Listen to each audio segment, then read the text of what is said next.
नमस्कार दोस्तों, क्या आपने कभी सुना है कि गर्भ में पलने वाला बच्चा कभी कभी इंसान नहीं होता? वो किसी आत्मा का निवास भी हो सकता है। आज की कहानी उसी शापित गर्भ की है, जहां जन्म लेने वाला बच्चा जीवन नहीं, मौत लेकर आता है। तो तैयार हो जाइए एक ऐसी दहला देने वाली कहानी सुनने के लिए जिसे सुनकर आपके रोंगटे खड़े हो जाएंगे। सुजाता और विक्रम एक साधारण ग्रामीण दंपति थे। शादी के 5 साल बाद जब सुजाता गर्भवती हुई तो घर में खुशियों की लहर दौड़ गई। पर गांव के बुजुर्ग लोग खुश नहीं दिख रहे थे। वे चुपचाप एक दूसरे की तरफ देखते और धीमे स्वर में कहते, ये वही समय है, फिर वही होगा। सुजाता को इन बातों का पता नहीं था। वो अपने आने वाले बच्चे को लेकर बहुत उत्साहित थी। दिन भर वो बच्चे के लिए कपड़े सीती और रात में उससे बातें करती। लेकिन 7वें महीने से ही अजीब घटनाएं शुरू हुईं। एक रात जब वो लेटी थी, उसे पेट से आवाज सुनाई दी, मां, मुझे बाहर निकालो। आवाज साफ और धीमी थी। सुजाता चौंक कर उठ बैठी। उसने विक्रम को जगाया, पर विक्रम ने हंसते हुए कहा, तू बस सपना देख रही है। लेकिन सुजाता जानती थी कि यह सपना नहीं था।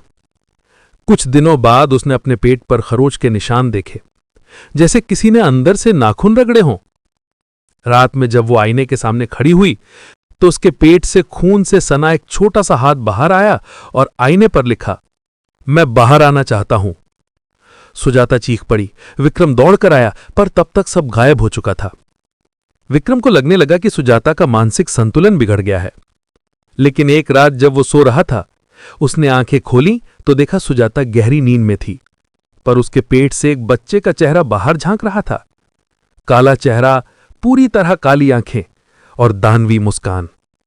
चेहरे ने अचानक विक्रम की गर्दन पकड़ ली।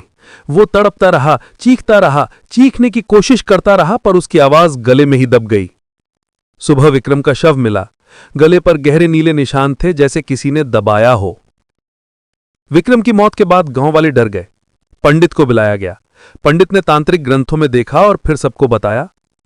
कई साल पहले इस गांव में एक औरत को तंत्र विद्या के इल्जाम में जिंदा दफना दिया गया था। मरते समय उसने श्राप दिया था, मैं हर मां के गर्भ में लौट कर आऊंगी और मौत बनकर जन्म लूंगी।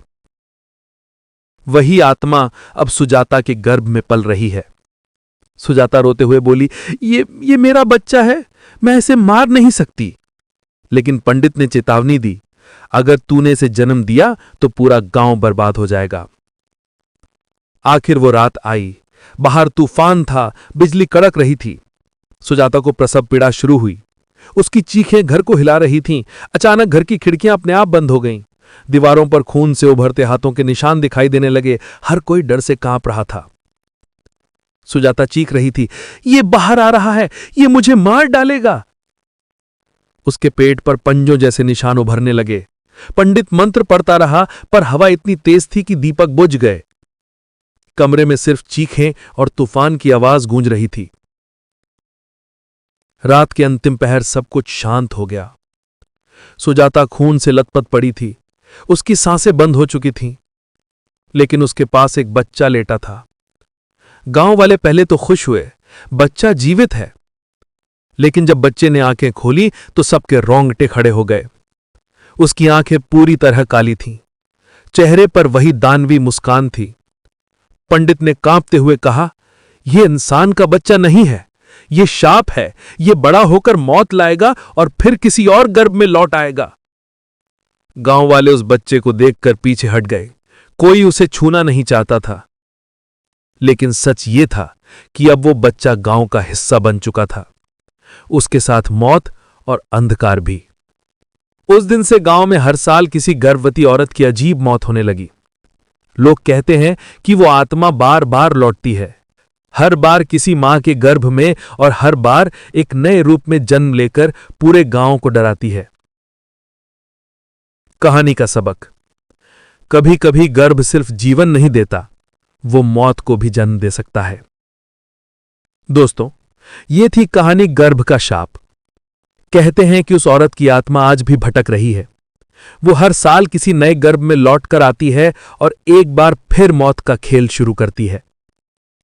तो अगली बार जब आप किसी गर्भवती औरत के आसपास अजीब परछाइयां देखें, तो याद रखिएगा, हो सकता है उसके गर्भ में कोई मासूम बच्चा नहीं बल्कि एक दानव पल रहा हो। अगर आपको ये कहानी पसंद आई हो तो चैनल को सब्सक्राइब करें और अगली बार फिर मिलते हैं एक नई डरावनी दास्तां के साथ।